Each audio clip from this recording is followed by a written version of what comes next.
Hey, Joseph, why did you decide to do the Sting tune, Captain Bateman's Basement? Good question. So there's many reasons actually, and this isn't going to be a short answer. First thing is, I've been a huge Sting fan forever. His bass playing, his songwriting. I love Stewart Copeland. I love Andy Summers. The Police, collectively one of my all-time favorite bands. As a kid, they were the first band I really latched onto, and it's still one of my all-time favorite bands today. Second, I'm a Libra. I was born October 1st. Sting's a Libra. He was born October 2nd. Third, in 2008, I got to work with the great Stewart Copeland at the Savannah Jazz Fest. It was Stewart, myself, and the Lincoln Center Jazz Band. We did a day of rehearsals, and the next day was the concert.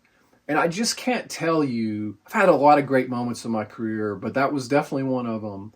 How thrilling it was for me to play Stewart's music and to rehearse and to hang. And he's one of my all-time idols. And to be on stage to play with him was just, there was a connection there. And Stewart's a great guy. He's an incredible composer in his own right. He's just an awesome cat. And it was just thrilling. So there was that connection, you know. And then when I heard this song that you referenced, Captain Bateman's Basement, as soon as I heard it, I was blown away. I knew Sting could do this, but he's never done it until that moment. There was many times in live recordings where he's improvising, he's jamming, you know, he's adding some things. But he's never done a 3.5-minute full-on bass solo while he's singing, quasi-scat singing. And as soon as I heard it, I was like, oh yeah, I knew he could do this, and I want to learn this. I want to get inside this. Why? Well, for many reasons. But the biggest reason, I think, for me, I've been guilty of this, and unfortunately many bass players and guitar players, maybe even some piano players, are just notoriously guilty of what I call wiggle the fingers, which is for ad nauseum.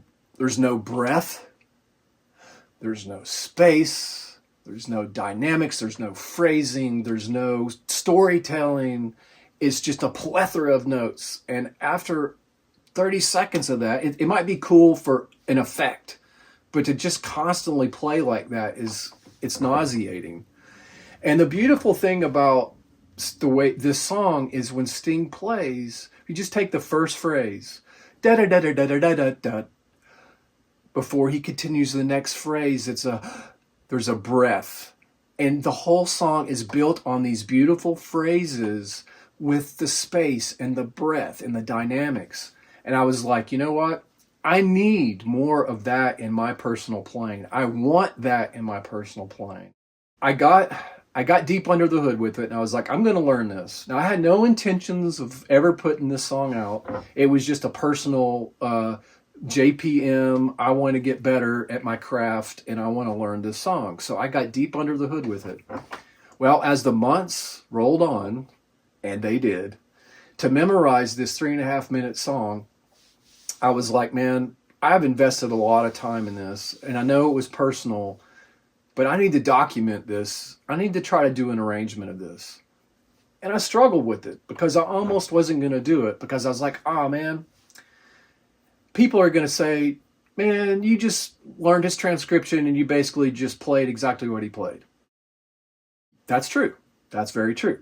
But here's the big caveat, because that's the thing I struggle with. I'm not going to put this out because that's exactly what people are going to say. And some people are saying it. But here's my answer to this. And this is kind of why I'm doing this video, is to kind of break this down and explain my reasoning and kind of my viewpoint on this. So there's a great classic song called Teen Town by Jaco Pastorius, Weather Report, recorded in the 70s. How many versions of that song are there? There's a plethora of versions of that song. Look it up. By many, many well-known bass players. And when you listen to Jaco's version and you listen to their versions, what do you notice? They're playing exactly what Jaco played. Sometimes, in some versions, even as far as even when Jaco was soloing and not just playing the melody, they're playing the exact same solo. But they're doing it in their own interpretation. The tempo might be faster or slower, or musically, instrumentation-wise, things may be different. But when you're talking about the bass melody line is virtually the same. Yes, it's their stamp, but they're playing Jaco's notes exactly. So to me, that was the green light. Because like I said, I really struggled with putting this out. But to me, that was it. That was my answer. You know what? It's okay to do this. It's okay to take a transcription and try to make it your own. Even though 95% of what I played is exactly what Sting played. However, my tempo is, his was at 97 BPM, mine's at 117 or 120-ish. So mine's considerably faster. Instrumentation wise, I have the drums kind of coming in and out, where the drums are just plowing through all the time. I have percussion, I have electronic elements. So just musically, arrangement wise, I definitely tried to go in some different places musically. But bass wise, yes, I'm playing what Sting played, but my vibrato, my touch, my tone, my slides, they're different. Because I have to be me. I can't, we can't be a clone. You have to, that's the thing I guess I'm trying to get a point here, is you want to learn from your heroes and great songwriters and great players, but at some point you have to interpret that and you have to be you. And so I'm trying to be me through this song. Yes, I'm playing his music and I'm playing basically what he played, but I'm interpreting it and trying to put my own stamp on it. And by that, I knew right away I had to start differently. So if you just listen to the way my version starts, it's don't da da da da da da. That line right there is at the very end of his song, the end of his solo. He does it 2 or 3 times. And as I was learning it, I was like, man, that would be a cool way to start intro. That would be a great intro, a great way to start it. So that's what I did. I took that last line, da da da da da da da da, and I improvised me again, da da da da da da da, improvised, and then I did it a 3rd time. Then, boom. Then the song starts, and then yes, it's the song. It couldn't be this. I mean, I could have taken his chords and basically just improvised over it, but it wouldn't. And in a jazz context and jazz standards and that sort of, yes, that's what jazz cats do. That's what happens. But that's the melody. His solo is the melody. I have to play the melody even though it's a solo.